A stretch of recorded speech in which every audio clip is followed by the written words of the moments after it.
নমস্কার। চলুন আজ আপনাদের নিয়ে যাই বাঁশবেড়িয়ায় নবনির্মিত সাই বাবা মন্দিরে। আমরা গেছিলাম 2024 সালের ডিসেম্বর মাসে, যেদিন মন্দিরটির প্রথম উদ্বোধন হয়। এটা সেই উদ্বোধন দিনকার ছবি। প্রথমে ঢুকতেই এই যে বালিকা দুটি সকলের কপালে পরিয়ে দিচ্ছিলেন চন্দনের ফোঁটা, আর হাতে দেওয়া হচ্ছিল সামান্য প্রসাদ। এই দেখুন প্রসাদ নিয়ে তা গ্রহণ করে ধীরে ধীরে এগিয়ে চললাম মন্দিরের ভেতরে বাবার দর্শন নেওয়ার জন্য। খুব সুন্দর করে সাজানো হয়েছিল। আর এই যে রয়েছেন নন্দী মহারাজ, আর সামনে রয়েছেন বাবা। যদিও ওনাদের নিজস্ব ফটোগ্রাফার ওখানে দাঁড়িয়ে থাকায় বাবার দর্শন পাওয়াটা একটু সমস্যা হচ্ছিল।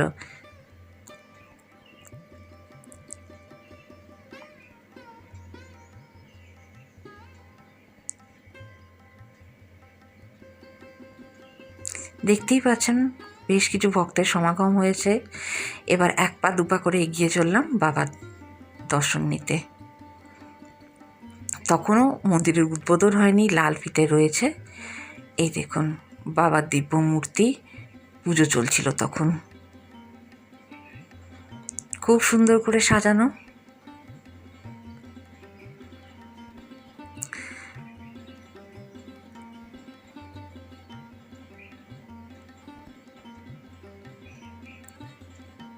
চলছিল খুব সুন্দর সাই ভজন ও পুজো। কপিরাইট লাগার কারণে আমি আপনাদের সে ভজন শোনাতে পারলাম না, মাফ করবেন। এই দেখুন দেওয়ালে টাঙানো হয়েছিল সাই বাবার বিভিন্ন বচন, নানা রকম ছবি। চাইলে অনেকে ডোনেশনও করতে পারছিলেন। এখানে করা হয়েছিল, পাশের মাঠটিতে করা হয়েছিল খাওয়া দাওয়ার ব্যবস্থা, একেবারে বিনামূল্যে আগত সকল দর্শনার্থীর জন্য। এই হলো প্রসাদ, খিচুড়ি আর চচ্চড়ি। আসবেন কিন্তু।